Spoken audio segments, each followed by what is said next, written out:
B&O Sports. Training camp, the drudgery, the boredom of two-a-days.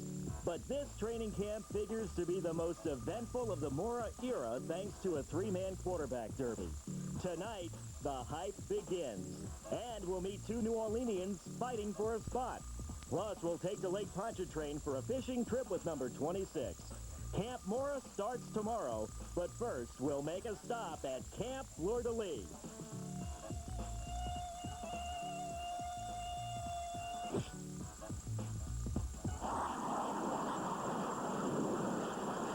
It's Camp Fleur-de-Lis from the Belle Chase Naval Air Station. Hello and thank you for joining us at Camp Fleur-de-Lis. I'm Alexander Laurent. And I'm Ed Daniels. We're here at the Belle Chase Naval Air Station. Alex, we understand that they run their place here a lot like Jim Mora runs his training camps, but my guess is they're having more fun here. Sure they are. There's a lot of similarities in the way that he runs his camp and the way they run this camp. And as you know, reporting day for camp is tomorrow. And for the next 6 months, it's all football. All football with a Marine in charge, including the first 5.5 weeks in beautiful, cool La Crosse, Wisconsin. A lot cooler than here. Yep. This practice field will become very familiar over the next month and a half. And this year's camp figures to be one of the most eventful in team history. We'll go in-depth into the quarterback derby later. Here are a few of the other battles to be fought in Wisconsin. The defense will have one major hole to fill. With Pat Swilling gone, these two guys, Renaldo Turnbull and Joel Mengi, will duel for the starting job. The popular belief around New Orleans is that the job is Turnbull's, but he doesn't see it that way. I think everyone sort of shuffle Joel off to the side. I don't think that he's going to come in and just let me walk into the starting job. That's crazy. You know, he's a competitor just like I am. And if I know Joel, I know he wants to play just as badly as I do. So he's going to do everything within his power to come in and show the coaches that he should be in there, and I have to do the same thing. On offense, there are considerably more holes. Brad Muster inherits the fullback spot. Free agent Teddy Robbins and first-round draft choice William Roaf will fight for Stan Brock's right tackle position. That's my goal to be a starter. I think Tootie's going to help me along the way a lot. He's a great guy, and I think they brought him here to help me learn some stuff that a vet could teach me. So I think I'm in a great situation here. Roaf says he expects the Saints to go with a three-tackle rotation.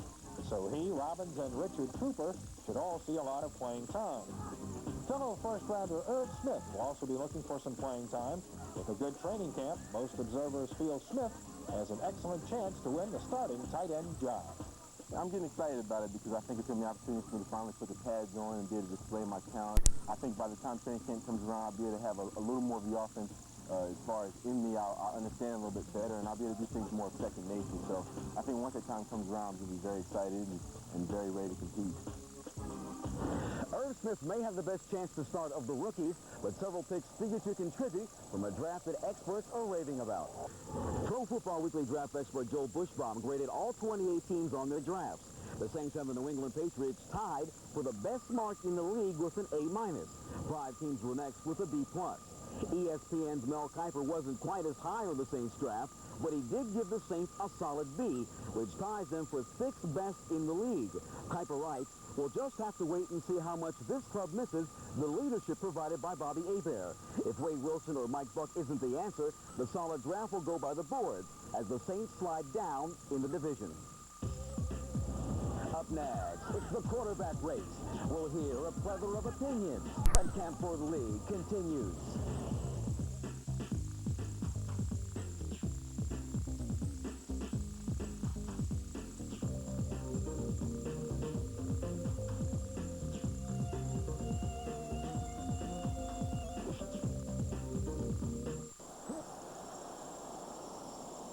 Welcome back to Camp Fleur-de-Lis from the Belle Chase Naval Air Station.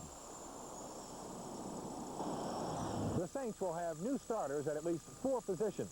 Hopefully all of them can fly. Of course, no race will be talked about more than the quarterback derby. Whether you care to believe it or not, Jim Mora says all 3 candidates will have an equal shot at the job. Doug Mouton previews what should be the most talked about battle in camp. 3 men, 1 job. Nothing perks up a training camp like a good quarterback race, especially a 3-man race. Every pass, every step will be watched, analyzed, and talked about. I have been through it before in a lot of years in Minnesota with Tommy Kramer and myself, and then with Rich Gannon, so I'm pretty well used to it. The thing that you have to do as a player is put that out of your mind and not get caught up in all the media, because it's going to happen. The media is going to focus on that, and you just got to focus on what your job is. But I'm sure the situation is going to be very competitive where three guys are wanting to play. You know, when you're tired and you're sweaty and you're hot, and you want to go in and get in the shower, and you have to answer these questions over and over again, then it gets frustrating. But at least Wilson and Walsh are used to it. Unfortunately for Mike Buck, this will be his first time dealing with the daily scrutiny.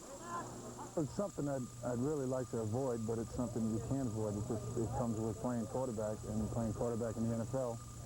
So I'm just going to try not to let it bother me and stay focused on what I got to do on the field and let that stuff take care of itself. Jim Mora has said it's a wide-open race, so like any good horse race, we thought we'd set some odds. And there's only one man in New Orleans qualified to set odds for this race. Assuming that Wade Wilson can play like he has played at times in the NFL, I have to make him a 1 to 5 shot to be the starting quarterback if he stays healthy. The other two, I'll make them both 2 to 1, take your choice. You know, 2 to 1, both of them 2 to 1. 1 to 5 is not just a favorite, that's a strong favorite. Well, I mean, look who he's running against, you know. He's not Secretariat, but believe me, I mean, I think he's running against a couple of claimers. Babe Loffenberg told me this one time. He said, it's better that they're talking about you than not talking. It doesn't matter what they're saying, good or bad. As long as they're talking about you, you're okay. And for the next 9 weeks, they'll definitely be talking. Doug Mouton for Camp Fleur-de-Lis. It seems that everyone in New Orleans has an opinion on the quarterback race. At last month's Touchdown Club Superboil, we caught up with some Saints fans and asked them who they thought the starting quarterback should be.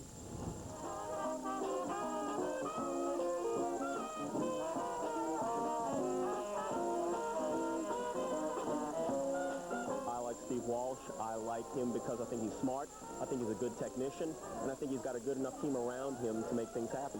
Mike Buck is a very young quarterback, and he's got a strong arm. Steve Walsh. Mike Buck. Steve Walsh. Mike Buck.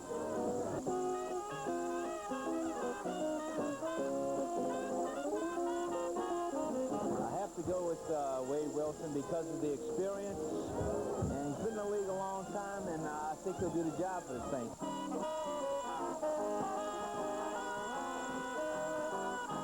Mike Buck. Steve Walsh. Mike Buck.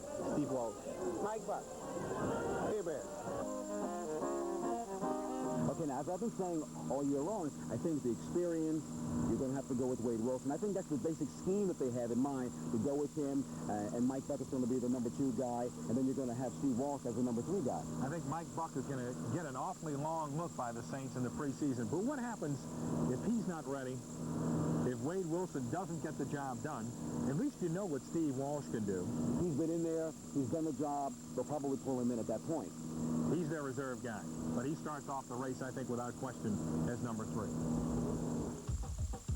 Later, we'll go back to the Fan Festival and check out the Saintsations final. But next, we'll meet 2 candidates for the punt returning duties. New Orleans natives Tyrone Hughes and Sammy Martin.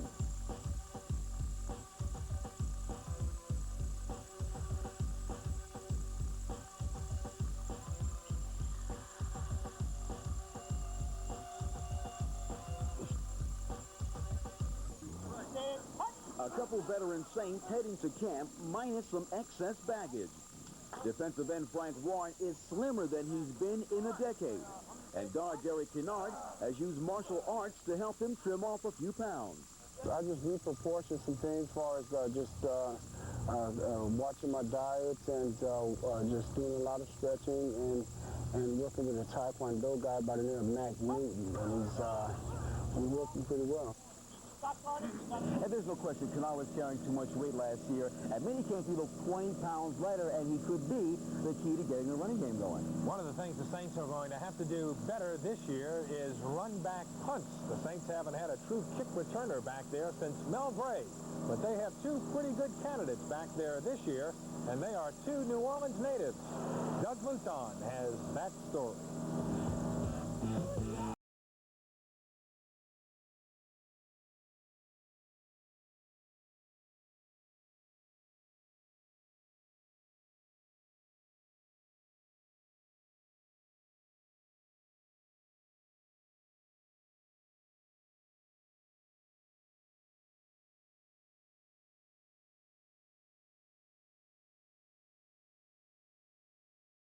have a lot in common heading into training camp.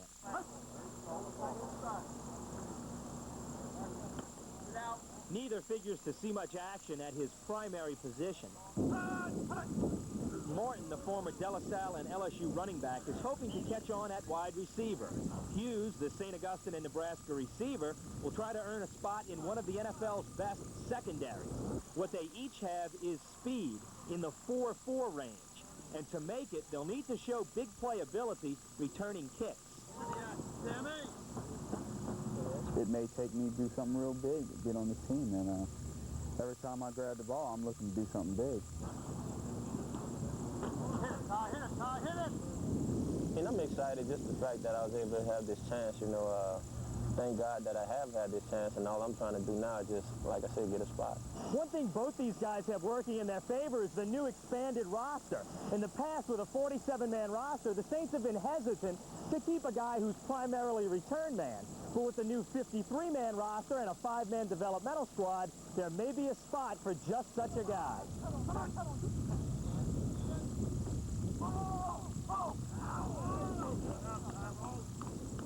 Hughes comes to the Saints as the team's 5th-round draft choice. Martin was a free agent with 4 years of NFL experience with the Patriots and Colts. They're both very close to reaching a lifelong dream. Growing up on, in Gretna over there on the West Bank, and, back in the days when, they had Archie, who was always a hero of mine, Archie Manning, and it's like a dream. My dream was to play in the NFL, and to finish it off would be to play for the Saints, and so far it's got a chance to come true. I can't get too excited because I'm not on the team yet. You know what I mean? I'm out here working hard, trying to get the job done, trying to get a spot on the team. But hopefully if I do make it, then I think then when it really set in, hey, I'm a Saints player, family gets to see me play, friends get to see me play. I think then that's when I'll really be excited. Alex, both Tyrone Hughes and Sammy Martin can not only return punts, they can return kickoffs. I think both of those guys have to be considered legitimate candidates to make this football team. Okay, Patrick Newman and Marcus Dondell also figure to get their shot at it, but also I feel it's going to come down to the 2 New Orleans natives fighting it out for that spot. Up next, we'll go fishing with Vince Buck when Camp Fleur-de-Lis continues.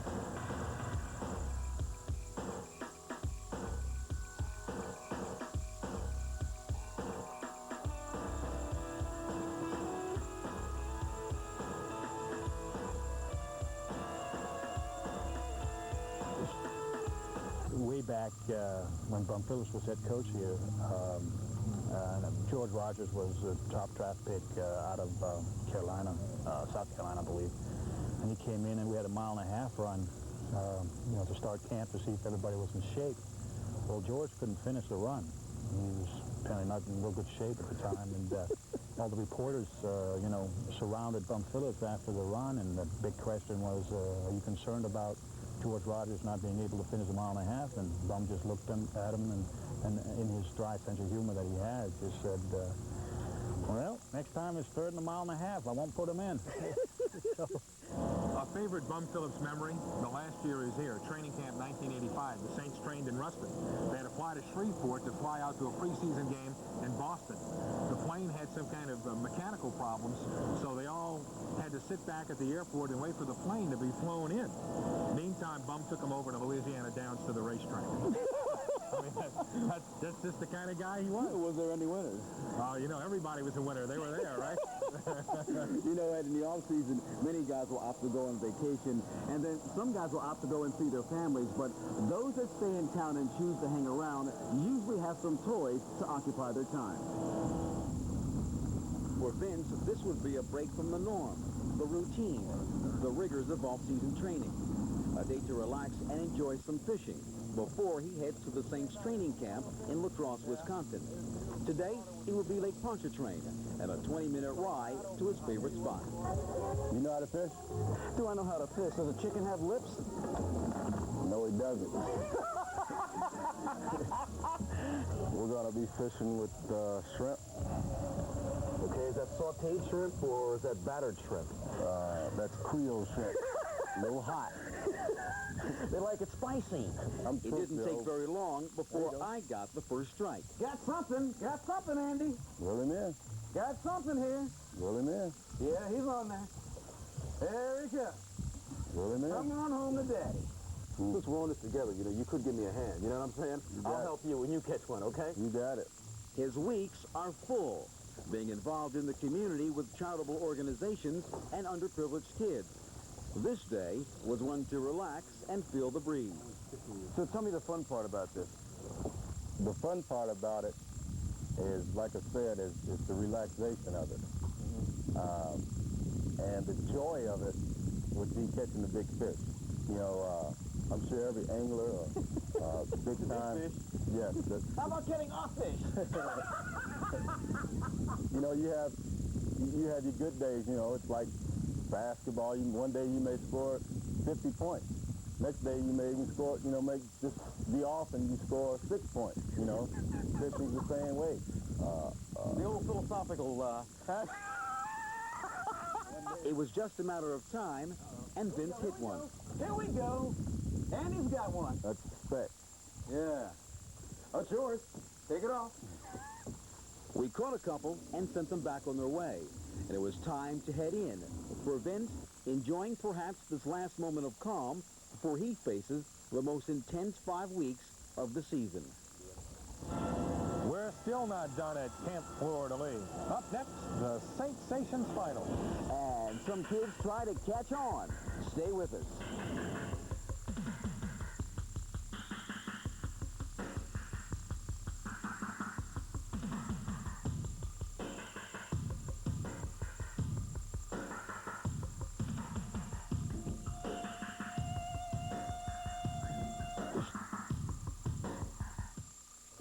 On a Take Me Out to the Ballgame edition of Real North.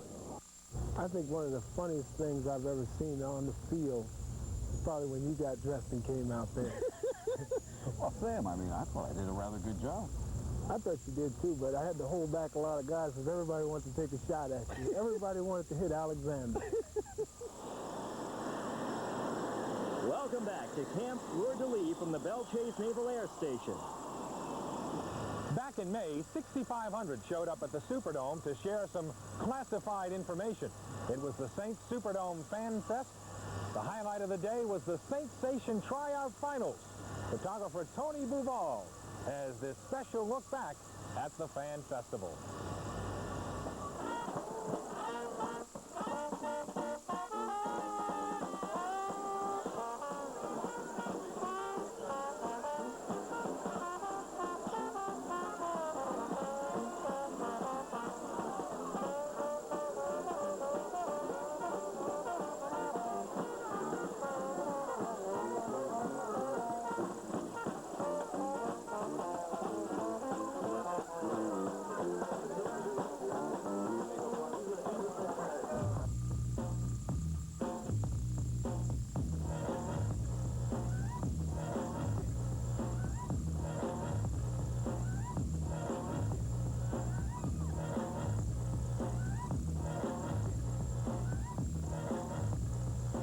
Last year, practice on the floor of the dome. How does this compare? No comparison whatsoever. I mean, who wouldn't like to be here watching 36 beautiful women as opposed to, what, 70 or 80 ugly guys? I think the Saintsations are certainly nice to look at, but for the real fan, the football practice is a lot more enjoyable. Ideally, maybe they can bring both of them together and it'd be real nice. This is your final 36. 1993 Sensation Dance Team. And Alex, 29 of those Saintsations will be making the jet trip across the Pacific with us to Tokyo for the Saints preseason opener against the Philadelphia Eagles. That's here in New Orleans on a Saturday night, July 31st. But we'll be back before then with the season premiere of Saints Sideline, and that's on July 26th. And we'll be back, of course, with one more edition of Hometown Sports Page, Monday night, July 19th. Then Sports Page will return again in January. Got all of that? Got it all. But before we go, thank you for joining us on Camp Fleur-de-Lis, and we'll leave you with some shots from the Saints mini camp for kids. I'm Alexander run. And I'm Ed Daniels. Thank you again for joining us on Camp Fleur-de-Lis. I pray I'm going to catch it. I pray I catch it, really tuck it away, and fingers over the nipple against the body.